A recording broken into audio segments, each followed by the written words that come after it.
കേട്ട് പാടാതെ, ചുണ്ടുകൊണ്ട് പാടാതെ, ഒന്ന് ചങ്ക് കൊണ്ട് പാടുകയെ. ആ പ്രാർത്ഥന പാടുമ്പോൾ നീ വരൂ ദിവ്യകാരുണ്യമേ എന്ന് പറയുമ്പോൾ ദൈവത്തിന് തോന്നണം നീ പേഴ്സണലായിട്ട് ഇത് ആവശ്യപ്പെടുന്നുണ്ടെന്ന്. ആ വാക്ക് എപ്പോഴും പാടുമ്പോഴും പ്രാർത്ഥിക്കുമ്പോഴും ആ വാക്കിൻ്റെ സെൻസ് നോക്കി വേണം പ്രാർത്ഥിക്കാൻ. അതാണ് സെൻസിബിൾ പ്രെയർ എന്ന് പറയുന്നത്. ആ വാക്കിൻ്റെ സെൻസ് ഗ്രാസ്പ് ചെയ്ത് ആണ് നമ്മൾ അത് ആക്ടിവേറ്റ് ചെയ്യണത്. അല്ലെങ്കിൽ നോൺസെൻസ് പ്രെയർ ആകും. പല ആൾക്കാരുടെയും പ്രാർത്ഥനയും പാട്ടും നോൺസെൻസ് പ്രെയറാണ്. എന്താ കാര്യം? അങ്ങനെ പാടുന്നു, കേൾക്കണത് തട്ടിവിടുന്നു, അതേ ഉള്ളൂ നോൺസെൻസ് പ്രെയർ. പക്ഷേ സെൻസിബിൾ പ്രെയർ എന്ന് പറയണത് ആ വാക്ക് ഉദ്ദേശിക്കണത് എന്താണ്, അത് ഞാൻ ഫീൽ ചെയ്തിട്ടാണ് ഞാനത് പുറത്തേക്ക് സ്പെൽ ഔട്ട് ചെയ്യണത്.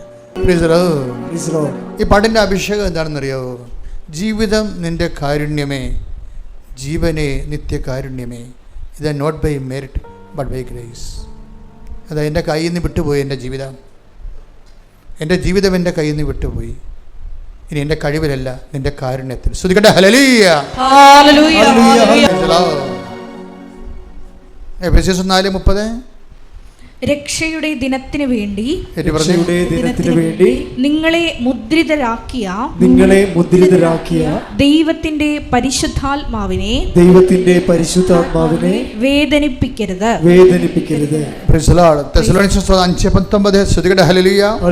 ആത്മാവിനെ നിങ്ങൾ നിർവീര്യമാക്കരുത്.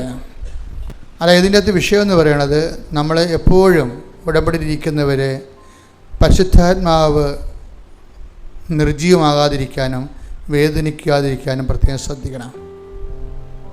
കഴിഞ്ഞ ദിവസങ്ങളൊരു ആൾ എന്നോട് ഒരു കേസ് കൊടുക്കുന്നതിനെക്കുറിച്ച് സംസാരിച്ചു. അപ്പോൾ അദ്ദേഹം കേസ് കൊടുക്കാൻ ഉദ്ദേശിക്കുന്ന ആളിനെ കൂടുതൽ കോടതി ചാർജിങ് വരണമെങ്കിൽ വക്കീൽ പറഞ്ഞിരിക്കുന്നത് ഇന്ന വകുപ്പുകൾ കൂടി കൂട്ടിച്ചേർക്കണമെന്ന് പറഞ്ഞു. അപ്പോൾ എന്നോട് ചോദിച്ചു, ഈ വകുപ്പുകൾ കൂട്ടിച്ചേർക്കാമെന്ന് ഞാൻ ചോദിച്ചു. ഞാൻ പറഞ്ഞു, ഈ വകുപ്പ് സത്യമാണോ? പറഞ്ഞു സത്യമല്ല, ആളെ നമ്മളെ കുരുക്കണമെങ്കിൽ അതേ പറ്റത്തുള്ളൂ. ഞാൻ പറഞ്ഞു, പരിശുദ്ധാത്മാവ് പ്രവർത്തിക്കത്തില്ല. എന്താ കാര്യം? അസത്യത്തിൻ്റെ ആത്മാവ് പരിശുദ്ധാത്മാവിനെ വിളിക്കണത് എന്താണ്?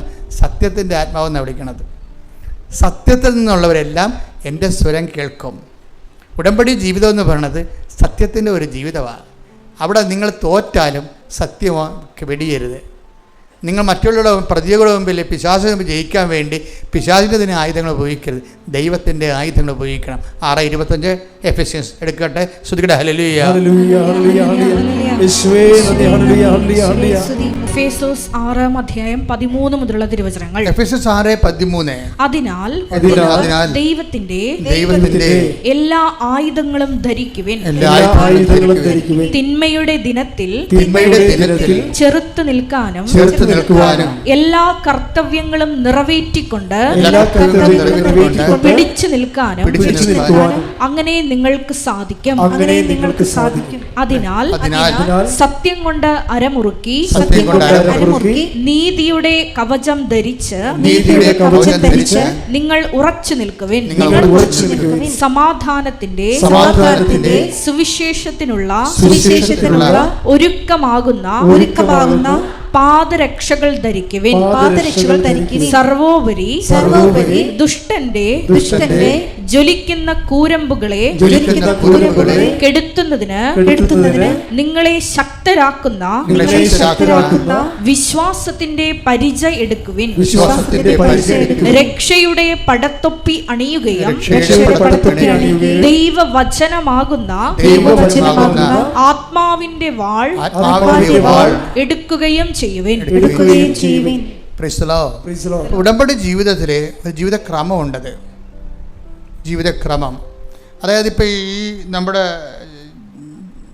ജെറോമി പറയണത്, അവസാനം പറയണത്, ഞങ്ങൾ ഉടമ്പടി ജീവിക്കാൻ തുടങ്ങിയപ്പോൾ. അപ്പോൾ എനിക്ക് ഭയങ്കര ഇഷ്ടപ്പെട്ട ആ വാക്ക്. എന്താ അദ്ദേഹം പറയണത്?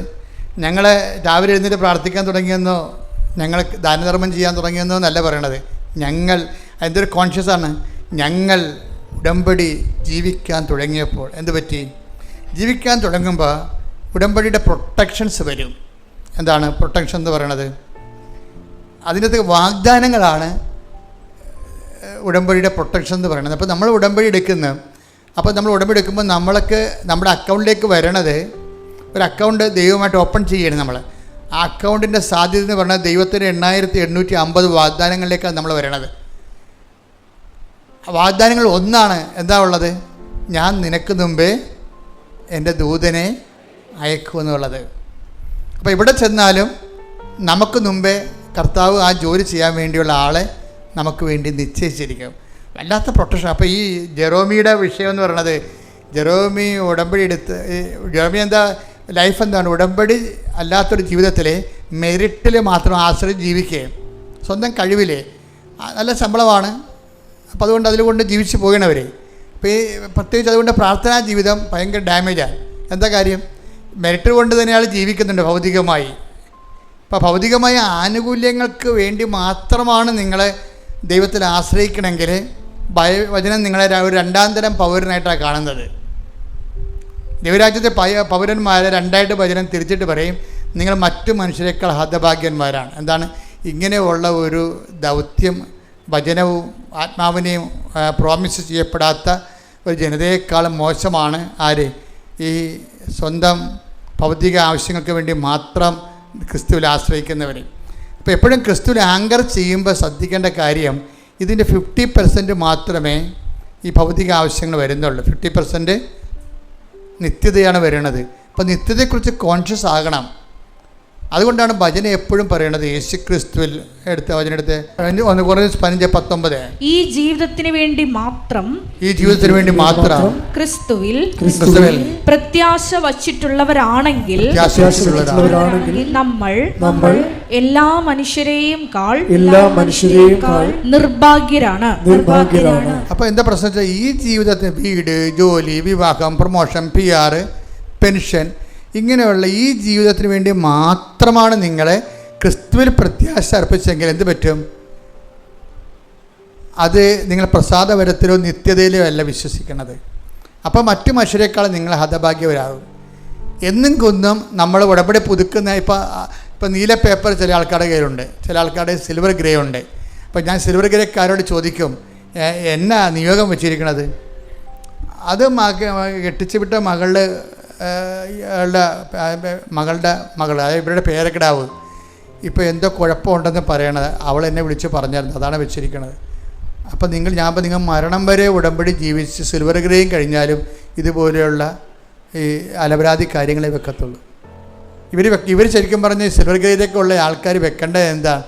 ഈ നിത്യത, ഈ ഭൗതികമായ വിഷയങ്ങളൊന്നും വെക്കരുത്. ഇതൊക്കെ എന്താ കാര്യം? ഇതൊക്കെ നിങ്ങൾക്ക് ആവശ്യമാണെന്ന് എൻ്റെ സ്വർഗ്ഗസ്ഥനായ പിതാവ് അറിയുന്നു. നിങ്ങൾ ആദ്യം ദൈവരാജ്യത്തെയും അതിൻ്റെ നീതിയെയും കുറിച്ചാണ് അന്വേഷിക്കുന്നത്. അപ്പോൾ ഈ 6 കാര്യങ്ങളും വെക്കേണ്ടത് എന്താണ്? കർത്താവിനെ അറിയിക്കാനും അറിഞ്ഞവരെ ആഴപ്പെടുത്താനും അതുപോലെയുള്ള പുതിയ പുതിയ ദൈവമേഖലകളിലെ ശുശ്രൂഷ കാര്യങ്ങളല്ലേ വെക്കേണ്ടത്. അപ്പോൾ ഉടമ്പടി ഗ്രോത്ത് അങ്ങനെ വരണത്. അപ്പോൾ അതുകൊണ്ടാണ് ഞാൻ ഈ സിൽവർ ഗ്രേ കഴിഞ്ഞിട്ട് ഇപ്പോൾ പുതുക്കൾ നിർത്തി വെച്ചതിൻ്റെ കാര്യം.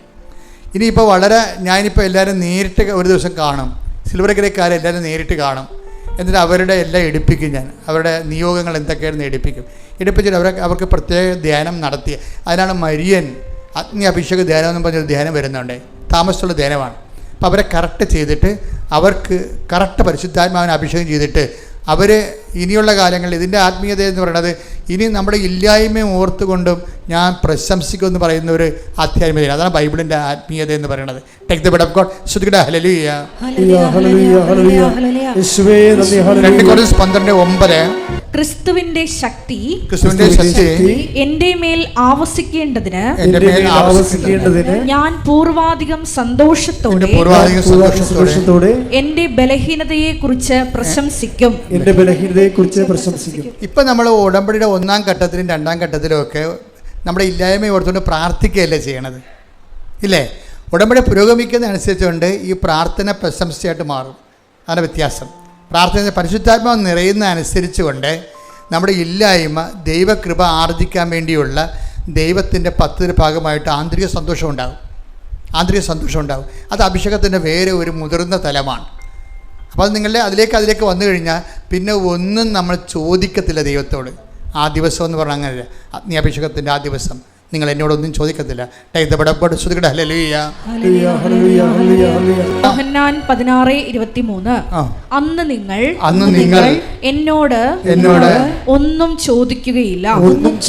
6 നിയോഗങ്ങളില്ല, അസ്തമിച്ചു. 6 നിയോഗങ്ങൾ അസ്തമിക്കും അവിടെ വെച്ച്. ചോദിക്കണം എന്താണ്? പരിശുദ്ധാത്മാവ് മാത്രമേ ചോദിക്കത്തുള്ളൂ. അതുകൊണ്ടാണ് അവസാനം വരുമ്പോൾ നിയോഗങ്ങളെല്ലാം അവസാനിച്ചതിന് ശേഷം ഈശോ പരിശുദ്ധാത്മാവിനെ അപ്പോസ്തലന്മാർക്ക് കൊടുക്കണതിൻ്റെ കാര്യം. അവിടെ വെച്ച് വരുമ്പോൾ പരിശുദ്ധാത്മാവ് ഈ വെള്ളം കുടിക്കണം, ഇനിയും ദാഹിക്കും. നിയോഗം തന്നെ പ്രാർത്ഥിച്ചിരുന്ന് അത് നേടി പിന്നെ നിയോഗം വെച്ച് അത് നേടി അത് നിയോഗം വെച്ച് പിന്നെ നേടിയിരിക്കുമ്പോൾ ഈ വെള്ളം കുടിക്കണം, ഇനിയും ദാഹിക്കും. പിന്നെ നിയോഗങ്ങൾ കൊണ്ട് പൊറുതിമുട്ടി ചാകണം വരെ നിയോഗങ്ങളാവും. എന്താ കാര്യം? ദൈവം അത് ഉദ്ദേശിക്കണില്ല. ഈ വെള്ളം കുടിക്കണം, ഇനിയും ദാഹിക്കും. ഞാൻ തരുന്ന വെള്ളം കുടിക്കുന്നവർക്ക് take the word of God. ശ്രുതിക്കട്ടെ ഹല്ലേലൂയ. യോഹന്നാൻ 4:13-14 തിരുവചനങ്ങൾ. യോഹന്നാൻ 4:13-14. യേശു പറഞ്ഞു, ഈ വെള്ളം കുടിക്കുന്ന ഏവനും വീണ്ടും ദാഹിക്കും. പുതിയൊരു ആവശ്യം, പുതിയ ആവശ്യങ്ങൾ ഉണ്ടായിക്കൊണ്ടേയിരിക്കും. ആക്രാന്തം ഉണ്ടായിക്കൊണ്ടിരിക്കും, അസ്വസ്ഥത ഉണ്ടായിക്കൊണ്ടിരിക്കും. പിന്നെ എന്താണ്? ഞാൻ തരുന്ന വെള്ളം കുടിക്കുന്നവർക്ക് ഒരിക്കലും ദാഹിക്കത്തില്ല. ഞാൻ തരുന്ന വെള്ളം എന്താണ്? തിരുനാളിൻ്റെ മഹാദിനത്തിൽ അവൻ എഴുന്നേറ്റ് നിന്ന് ഉച്ചത്തിൽ പറഞ്ഞു, ആർക്കെങ്കിലും ദാഹിക്കുന്നെങ്കിൽ അവൻ എൻ്റെ അടുത്ത് വരട്ടെ. എന്നെ വിശ്വസിക്കുന്ന അധരത്തിൽ നിന്ന് ഹൃദയത്തിൽ നിന്ന് ജീവജലത്തിൻ്റെ അരുവികൾ ഒഴുകും. ശ്രുതികട ഹല്ലേലൂയ. 7:37 യോഹന്നാൻ. ശ്രുതികട ഹല്ലേലൂയ.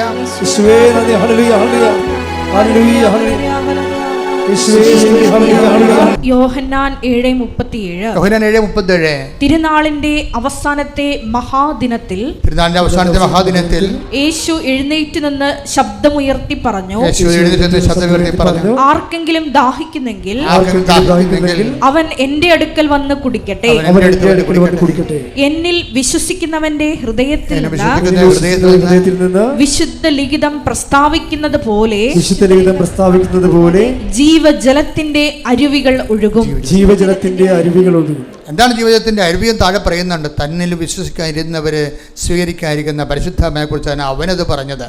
എന്ന് പറഞ്ഞ് തന്നിൽ വിശ്വസിക്കാനിരുന്നവര് സ്വീകരിക്കാനിരിക്കുന്ന പരിശുദ്ധാത്മാവിനെ കുറിച്ചാണ് അവനത് പറഞ്ഞത്.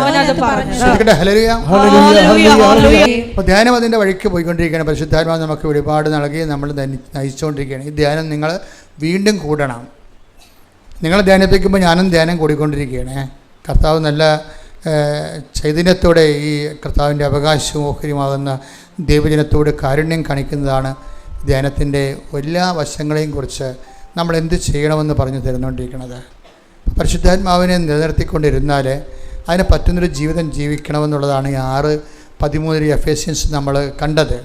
എങ്ങനെ പരിശുദ്ധാത്മ ഇപ്പം നടപടി എഫേസസ് 4:30, തെസ്സലോനിക്കർ 5:19 പരിശുദ്ധാത്മാവിനെ എങ്ങനെ വേദനിപ്പിക്കാതിരിക്കാം, പരിശുദ്ധാത്മാവിനെ എങ്ങനെ ദുഃഖിപ്പിക്കാതിരിക്കാം, പരിശുദ്ധാത്മ ജീവിക്കാം, അതിനുള്ള ഒരു ഭൗതിക സാഹചര്യങ്ങളെക്കുറിച്ചാണ് നമ്മൾ എഫേസസ് 6:13 പറയണത്. ദൈവത്തിൻ്റെ എല്ലാ ആയുധങ്ങളും ധരിക്കുവിനെന്ന് പറയണത്. ഇതൊക്കെ ഹോംവർക്കുകളാണ്. ഇവിടെ എടുത്തവരെ വീട്ടിൽ പോയിട്ട് വീണ്ടും ഈ ധ്യാനം ഒന്നിൽ കൂടണം. പക്ഷേ ദൈവത്തിന് തോന്നണം നിങ്ങൾ ധ്യാനം കൂടുകയാണെന്ന്. അല്ല അച്ഛൻ പറഞ്ഞ് ധ്യാനം കൂടാൻ, അച്ഛൻ പറഞ്ഞ് കൊച്ചി പോകാൻ, ഞാൻ കൊച്ചി പോകുമെന്ന് പറയരുത്. നിങ്ങൾ ദൈവത്തിന് തോന്നണം നിങ്ങൾ ദൈവമേഖലയിലേക്ക് വരുന്നു. ഇപ്പം എന്താ ഈ നമ്മുടെ ഇവനില്ലേ ജെറോമിയുടെ പ്രശ്നം എന്താ? ജെറോമി ഇങ്ങനെ മെറിറ്റിൽ മാത്രം സ്വന്തം കഴിവ്, സ്വന്തം വിദ്യാഭ്യാസം, സ്വന്തം സർട്ടിഫിക്കറ്റ്, സ്വന്തം പ്രൊമോഷൻ, അങ്ങനെ നല്ല പ്രൊഫൈൽ പെട്ടെന്ന് കൊച്ചു കാലം കൊണ്ട് തന്നെ വലിയ പ്രൊഫൈൽ ഉണ്ടാക്കിയ ആളാണ്. അപ്പോൾ അയാൾ അതുകൊണ്ട് അയാൾക്ക് കുടുംബപ്രാർത്ഥനയും പള്ളിക്ക് പോക്കും ഒക്കെ കുറഞ്ഞ് വന്ന് എന്താ മെറിറ്റിലാണ് അദ്ദേഹം ജീവിക്കണത്. മെറിറ്റിൽ ജീവിച്ചവളുടെ പ്രശ്നം എന്ന് വെച്ച് കഴിഞ്ഞാൽ പ്രൊട്ടക്ഷൻ ഉണ്ടാകത്തില്ല.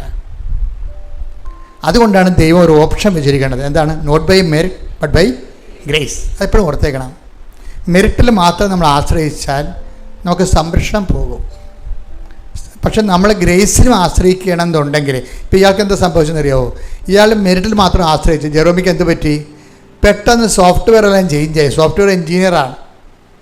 നിങ്ങൾക്കറിയില്ല, ഇപ്പോൾ നമ്മൾ മൈക്രോസോഫ്റ്റിൻ്റെ ഓരോ പഴയ സംഭവമല്ല ഇപ്പോൾ എടുക്കണേ. ഇപ്പോൾ AI വന്നപ്പോൾ കമ്പ്യൂട്ടർകാരുടെ എല്ലാവരുടെയും പണി പോയി. പലരുടെയും ഒരു 50% ആൾക്കാരുടെ പണി പോയി. അതാണ് ഇപ്പോൾ ആൾക്കാർ ഡിജിറ്റലി AI പഠിക്കാൻ പോണത്. ആർട്ടിഫിഷ്യൽ ഇൻ്റലിജൻസ് വന്നപ്പോൾ കമ്പ്യൂട്ടറിൻ്റെ പല ആൾക്കാരുടെയും പണി പോയി. ഏറ്റവും പ്രയാസം അനുഭവിച്ച IT മേഖലയിലാണ്. അങ്ങനെ ഈ ഇപ്പോഴത്തെ പുതിയ സംവിധാനത്തിൽ പണി പോയ ആളാണ് ഇങ്ങേര്, നമ്മുടെ ജെറോമി എന്ന് പറഞ്ഞ ആൾ. അങ്ങേര് പണി പോയി എന്ന് വെച്ചാൽ പെട്ടെന്ന് ഷിഫ്റ്റൊക്കെ ഈ കുറേ ആൾക്കാർക്ക് കുറച്ച് ആൾക്കാരെ പിരിച്ചുവിടലായി. അതുപോലെ തന്നെ ജോലി ചെയ്തുകൊണ്ടിരിക്കുന്ന ജോലി ചേഞ്ച് ചെയ്ത് കൊടുത്തു. കാരണം എന്താണ്?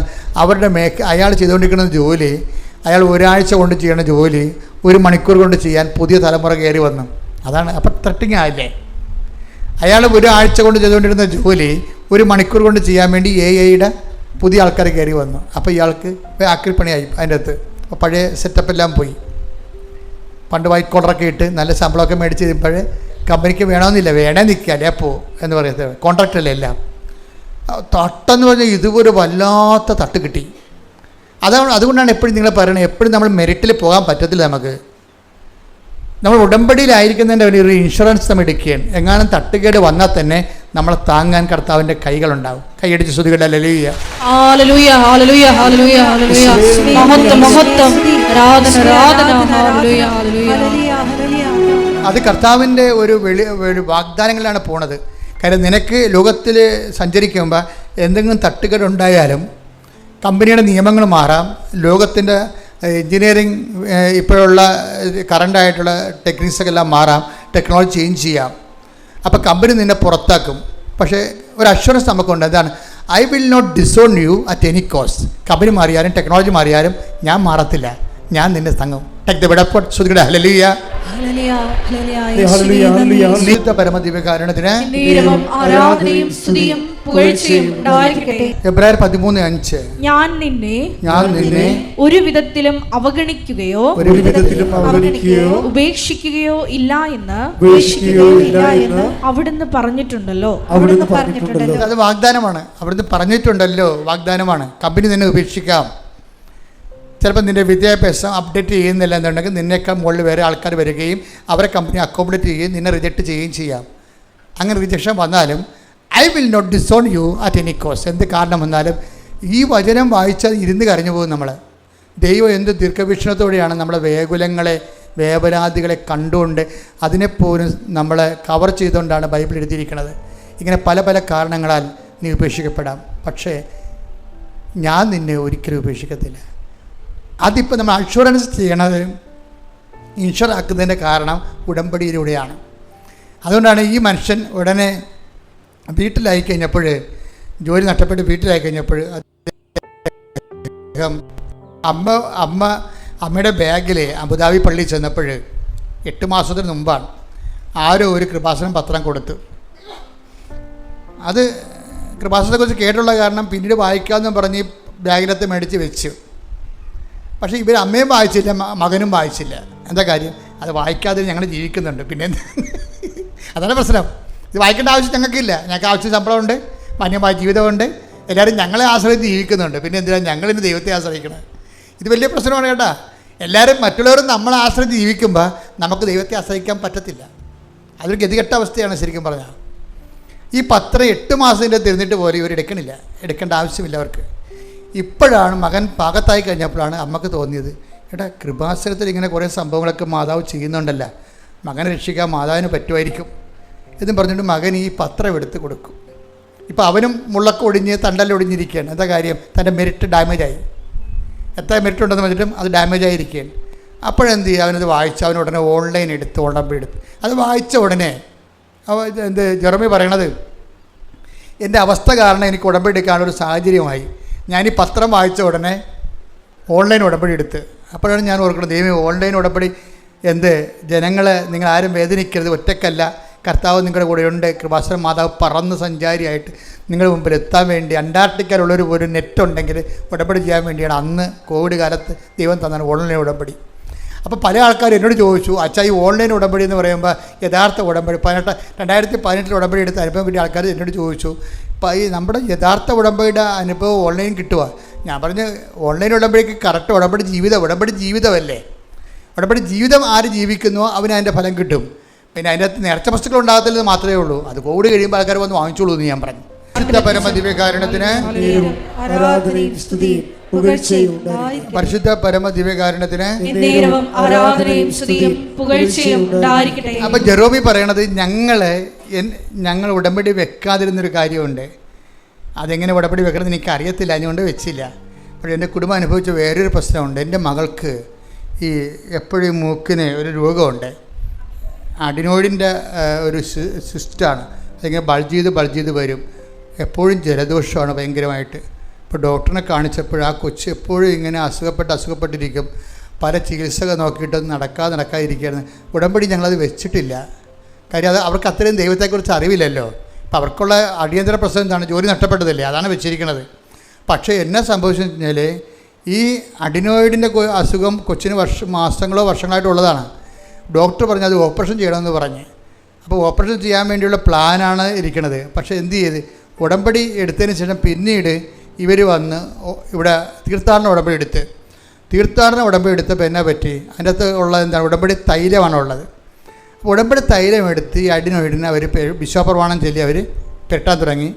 ഈ ജെറോമി എന്ന് പറയാനും വൈഫ് എന്ന് പറയാനും പക്കായിട്ട് അവർ ഉടമ്പടിയിലോട്ട് കറക്റ്റ്. അതാണ് ഞങ്ങൾ ഉടമ്പടി ജീവിതം തുടങ്ങിയെന്നാണ് അവർ പറഞ്ഞത്. അല്ല, ഉടമ്പടി പ്രാർത്ഥന തുടങ്ങിയെന്നല്ല പറഞ്ഞത്. ഉടമ്പടി ജീവിതം കാണുന്നവരെല്ലാം സഹായിച്ചും കർത്താവിനെ അറിയിച്ചും ദൈവത്തിൻ്റെ മക്കളെപ്പോലെ അങ്ങ് ഞങ്ങൾ ജീവിക്കാൻ തുടങ്ങിയപ്പോൾ ഈ ഉടമ്പടി തൈലം പറ്റിയിട്ട് ഓപ്പറേഷൻ ഡേറ്റ് എടുക്കാൻ വേണ്ടി ഡോക്ടറെ അടുത്ത് ചെന്നപ്പോൾ ഡോക്ടർ സ്കാൻ ചെയ്തപ്പോൾ പറഞ്ഞ് ഇപ്പം അഡിനോയിഡ് ഇല്ലല്ല, കുഞ്ഞ് സുഖപ്പെട്ടല്ല എന്ന് പറഞ്ഞു. പക്ഷേ നിങ്ങൾ ചിന്തിച്ചേ, അവരത് ഉടമ്പടി വെച്ചിട്ടില്ല. നിങ്ങൾ ഉടമ്പടി വെച്ചില്ലെന്ന് ദൈവം അങ്ങനെ പറയാമോ? അവർ ഉടമ്പടി വെച്ചിട്ടില്ല അതുകൊണ്ട് എടുക്കണമെന്ന് പറയാമോ? അങ്ങനെയല്ല. ദൈവം നമ്മൾ ദൈവ വഴിയിലേക്ക് വരുമ്പോൾ പിന്നെ നീ വെക്കണം വെക്കാത്തതും ദൈവത്തിന് പ്രശ്നമില്ല. നിന്റെ ടോട്ടലായിട്ടാണ് ദൈവം സംരക്ഷിക്കുന്നത്. കൈയടിച്ച് ശ്രദ്ധിക്കട്ടെ.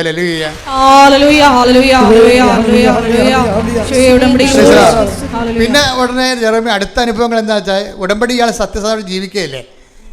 പണ്ട് ഒരു കൃപാസനം പത്രം കിട്ടിയിട്ട് 8 മാസമായിട്ട് വായിക്കാതിരുന്ന ആൾ ഇപ്പം എന്താണ്? കൃപാസനം പത്രം വാങ്ങിച്ചുകൊണ്ട് പോയിട്ട് ഇങ്ങേര് തന്നെയാണ് ആൾക്കാർക്ക് പറഞ്ഞു കൊടുക്കുന്നത് അങ്ങയുടെ അനുഭവങ്ങളെ.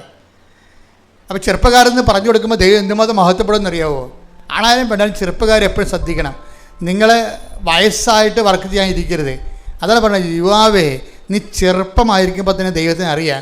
കാര്യം ദൈവത്തെ മഹത്വപ്പെടുത്താൻ പറ്റിയ ഏറ്റവും വലിയ എലഗൻ്റ് ആയിട്ടുള്ള പ്രായമാണത്. അപ്പോൾ നിങ്ങൾ ധൈര്യമായിട്ടാണ് അത് ചെയ്യേണ്ടത്. പ്രത്യേകിച്ച് യൂത്ത് ചെയ്യേണ്ടത്. കാര്യം ദൈവം ഇരട്ടി മഹത്വപ്പെടും. ദൈവം നിങ്ങൾ വല്ലാതെ ഇങ്ങനെ വാരിയെടുത്ത് ഓൺ ചെയ്യും.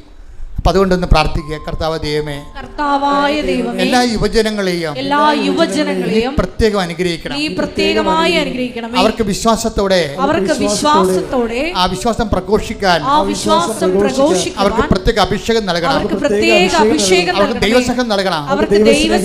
അവർ ദൈവത്തെ അറിഞ്ഞുകൊണ്ട് ലോകത്തിന്റെ അപ്പോസ്തലന്മാരായി സുവിശേഷ സാക്ഷികളായി അവരെ മാറ്റണമേ. ശ്രുതികടെ ഹല്ലേലൂയ.